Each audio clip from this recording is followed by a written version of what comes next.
Hello student, कैसे हो? आशा करता हूँ ठीक ही होंगे। तो आज हम कक्षा 9 में फिजिक्स का एक टॉपिक कार्य का अध्ययन करेंगे। देखिए,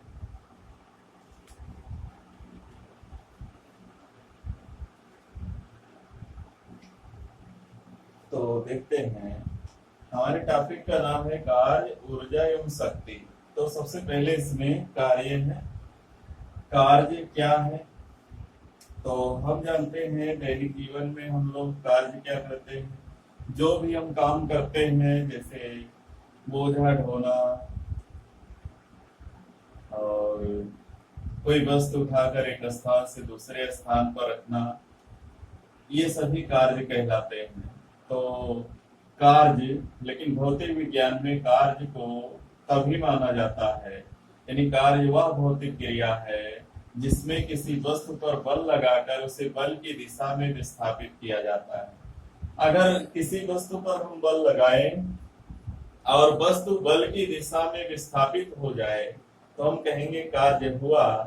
अगर वस्तु बल की दिशा में विस्थापित नहीं होती है तो कार्य नहीं होता है। जैसे ये ब्लैक बोर्ड है, और अगर हम इस पर बल लगाएं, चाहे जितना बल लगाते लगाते थक जाएं, अगर इसको इसके स्थान से नहीं हटा पाए तो हम कार्य नहीं कर पाए। भौतिक विज्ञान में ऐसा माना जाता है।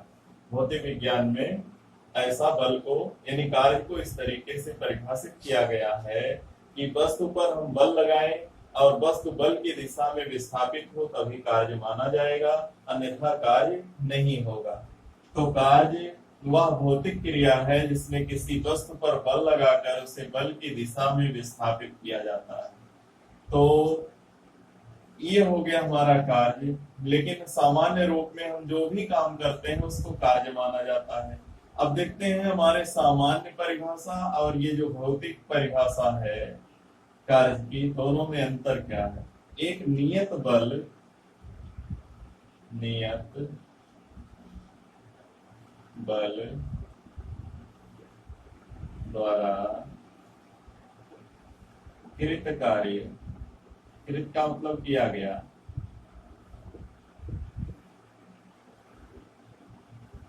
Work done by a constant force. देखते हैं, मान लीजिए ये हमारा जमीन, फर्श है, और इस पर एक कोई वस्तु रखी है। यहाँ पर एक वस्तु रखी है और इसे ही हमें इसी पर बल लगाना है। हमें इस वस्तु को इधर की तरफ हम बल लगाए F, और ये वस्तु चलकर यहाँ पहुंच गई।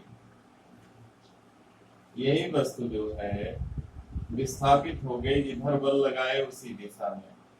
अगर उसी दिशा में विस्थापित हो गई तो हम देखेंगे कि कितना विस्थापित हुई। सबसे पहले कितना हमने इस पर बल लगाया और कितना इसमें विस्थापन हुआ, इस बात का हम अध्ययन करेंगे। तो मान लीजिए हमारे द्वारा लगाया गया बल F है और इसका जो विस्थापन है, यहाँ इसकी मध्य बिंदु से लेकर के यहाँ तक, मध्य बिंदु तक विस्थापन जो है, अगर उस विस्थापन को S मान लिया जाए, कहीं T मान लिया जाता है डिस्प्लेसमेंट और कहीं S मान लिया जाता है यानी दूरी। तो अगर हमारा विस्थापन S हो और हमारे द्वारा लगाया गया बल F हो, यानी यदि हम किसी वस्तु पर F बल लगाएं और वस्तु बल की दिशा में ही S दूरी चल ले, S दूरी विस्थापित हो जाए, तो नियत बल द्वारा कृत कार्य वर्क को W से लिखते हैं। इसका मान हो जाएगा F इंटू S, बल गुणे विस्थापन। सूत्र होता कार्य बराबर बल गुणे विस्थापन। तो एक नियत बल द्वारा कृत कार्य W बराबर बल गुणे विस्थापन F इंटू S। ऐसा तब होगा जब हम वस्तु पर बल लगाएं और वस्तु बल की दिशा में S मीटर विस्थापित हो जाए। F न्यूटन बल लगाने पर बल की दिशा में S मीटर विस्थापित हो जाए तो किया गया कार्य W बराबर F इंटू S। इसका मात्रक F का मात्रक न्यूटन, S का मात्रक मीटर, तो कार्य का मात्रक न्यूटन मीटर होगा। कार्य का मात्रक न्यूटन मीटर।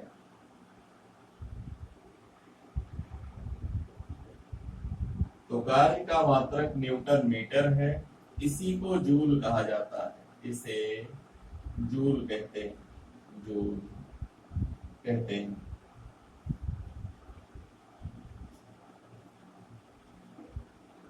तो कार्य का एक नया मात्रक जिसको हम जूल कहते हैं हमको मिल गया। अगर यहां से निकाले तो इसका न्यूटन, इसका मीटर, सब मिलाकर क्या हो गया, न्यूटन मीटर। तो कार्य का मात्रक एमकेएस पद्धति में न्यूटन मीटर ही है और जिसको जूल कहा जाता है, जूल के नाम से जाना जाता है। अच्छा, एक और यहाँ कंडीशन बन सकती थी, नियत बल द्वारा कृत कार्य में एक कंडीशन और हो सकती थी। देखते हैं वो क्या कंडीशन है। या तो बल की दिशा में विस्थापन हो गया, कभी कभी विस्थापन बल की दिशा में ना होकर उससे कुछ कोण बनाते हुए हो जाता है। उस स्थिति में कार्य की गणना कैसे की जाती है देखिएगा। मान लीजिए ये हमारा कोई सरफेस है, मान लो फर्श है या सड़क है।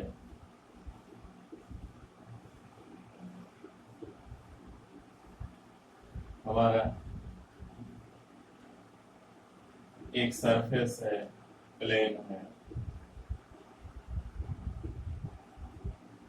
इस पर एक वस्तु रखी है, इस पर एक वस्तु रखी है।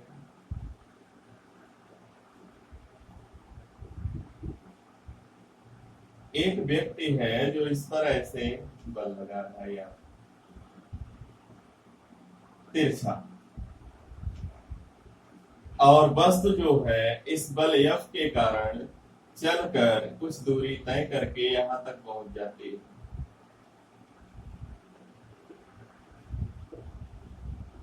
इसका जो विस्थापन है यानी चली गई दूरी वो यस है, चली गई दूरी यस है।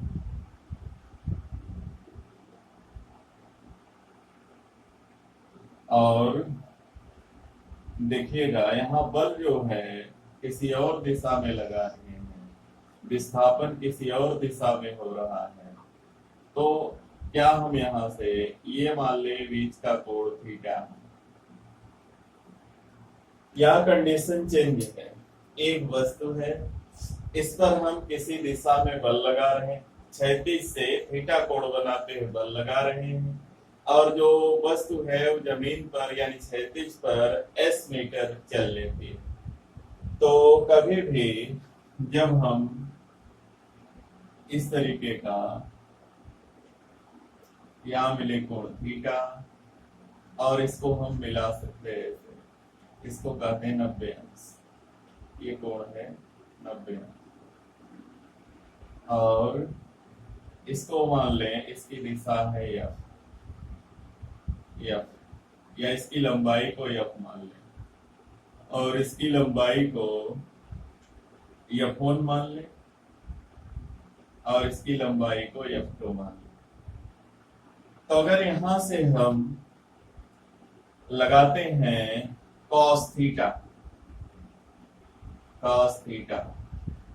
बराबर होता आधार बटा कर्ण, आधार होगा F1 और कर्ण होगा F।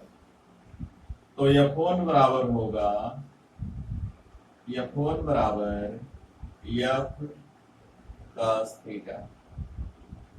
तो ये जो बल लग रहा है विस्थापन की दिशा में, इसका एक घटक हो गया F cos थीटा।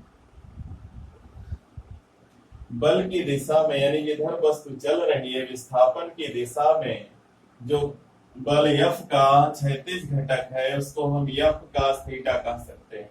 यानी वस्तु को चलाने के लिए जो आवश्यक बल है वो F cos थीटा है और विस्थापन यस है। इस दशा में जो कार्य होगा W, बल गुणे विस्थापन का प्रयोग करें तो हो जाएगा F cos theta into yes. तो इस तरीके से हम यहाँ कह सकते हैं कि अगर बल की दिशा में विस्थापन ना होकर उससे थीटा कोण पर विस्थापन हो तो किया गया कार्य W बराबर, इसको ऐसा भी कह सकते हैं, W बराबर एफ एस कास थीटा। तो इसको हम एफ एस कास थीटा कह सकते हैं। अच्छा, हमने त्रिकोणमिति में, वैसे अभी मिला नहीं है त्रिकोणमिति, लेकिन वहां पर जो कास होता है, कास 0 अंश इसका मान 1 होता है, कास 30 अंश इसका मान √3/2 होता है, कास 45 अंश इसका मान 1/√2 होता है, कास 60 अंश इसका मान 1/2 होता है, कास 90 अंश इसका मान 0 होता है, और कास 180 अंश इसका मान -1 होता है।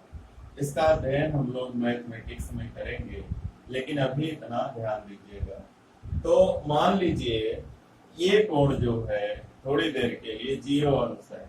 0 अंश होने का मतलब ये दोनों एक ही दिशा में हो, तो इसका प्रयोग हम करें, F cos theta into S का प्रयोग करें, तो देखते हैं यदि थीटा बराबर 0 अंश तो W बराबर एफ का 0 अंश इंटू एस, तो हो जाएगा एफ का 0 अंश का मान 1 गुणे एस, तो यहाँ जाएगा एफ इंटू एस, डब्ल्यू बराबर। और ये सूत्र हमने पहले ही निकाला, जब बल की दिशा में विस्थापन हो रहा है तो W बराबर एफ एस। तो 0 अंश होने का मतलब विस्थापन बिल्कुल बल की दिशा में ही होगा। अब ये वाला रखते हैं, 60 अंश रखते हैं। अगर थीटा बराबर, ये सभी रख सकते हो लेकिन हम कुछ मान रखते हैं, 60 अंश रखते हैं। अगर 60 अंश रखते हैं तो यहाँ 60 अंश होगा 0 की जगह, और 60 अंश का मान 1/2 होता है, या 1/2 एफ एस, यानी कार्य आधा हो जाएगा, जितना काम हो रहा था उसका आधा हो जाएगा। अगर विस्थापन 60 अंश के कोण पर होगा तो किया गया कार्य आधा हो जाएगा। यहाँ पर अगर हम 90 अंश रख लें, थीटा का मान 90 अंश रख लें, तो यहाँ 60 की जगह 90 अंश हो जाएगा, और काश 90 अंश का मान 0 होता है, और ये टोटल किया गया कार्य हो जाएगा 0। ऐसे ही 180 अंश पर रख लोगे तो f into -1 into S minus F S हो जाएगा, यानी कार्य जो है हमारा वो ऋणात्मक हो जाएगा।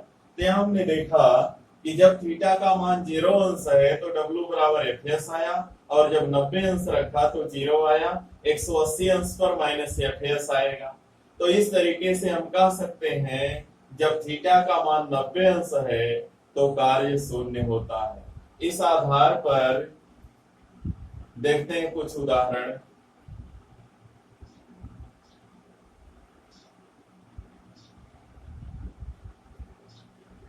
मान लीजिए ये हमारा रेलवे स्टेशन का एक प्लेटफार्म है।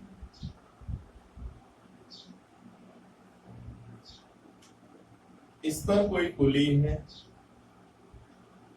जिसके सिर पर एक बड़ा सा बोझ है। ये बोझ को उठाने के लिए जो बल लगा रहा है वो ऊपर की ओर है, या और चल रहा है इधर, विस्थापन इसका दाहिने या बाईं ओर हो रहा है। तो कुली बल लगा रहा है ऊपर की ओर, या इधर है, और विस्थापन इधर हो रहा है एस। इसके बीच का कोण है 90 अंश। कोई भी व्यक्ति जब बोझा ढोता है तो उसके बल और विस्थापन के बीच का कोण 90 अंश होता है। और हमने बताया जब थीटा का मान 90 अंश हो जाए तो कार्य डब्लू हो जाता है 0। यानी कहने का मतलब फिजिक्स की दृष्टि से यदि कोई व्यक्ति बोझा ढो रहा है सिर पर रखकर तो उसके द्वारा किया गया कार्य 0 होता है। तो भौतिक विज्ञान में कार्य और हम दैनिक जीवन में जो काम करते हैं वो दोनों अलग तरीके से परिभाषित किए जाते हैं। ये जो व्यक्ति बोझा ढोता है इसका कार्य भौतिक विज्ञान में 0 माना जाता है, क्योंकि बल और विस्थापन के बीच का कोण यहाँ 90 अंश होता है। सबसे ज्यादा कार्य तब होता है जब यह थीटा का मान 0 हो, और सबसे कम कार्य होता है जब थीटा का मान 180 हो जाए, अर्थात बल दूसरी ओर लगा रहे हैं, भाग रही बस तो उल्टी दिशा में, तो हम कहेंगे हमारे द्वारा कार्य किया गया कार्य निगेटिव है। तो इस तरीके से इसके कई रूपों में कई थीटा के मान बदल कर बल F का मान बदल जाता है। यानी विस्थापन और बल के बीच का कोण बदलने पर किया गया कार्य का मान बदल जाता है। अब इसके बाद है आगे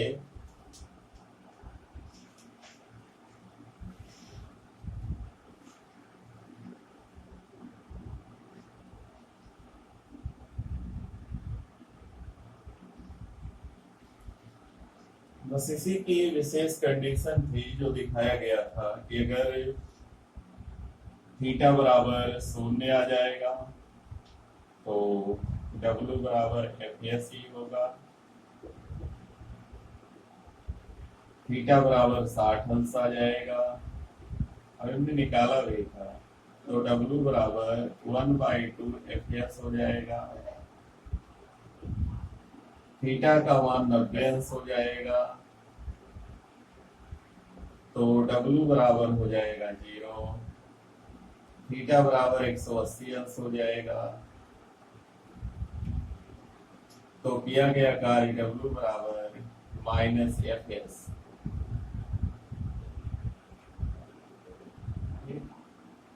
ये भी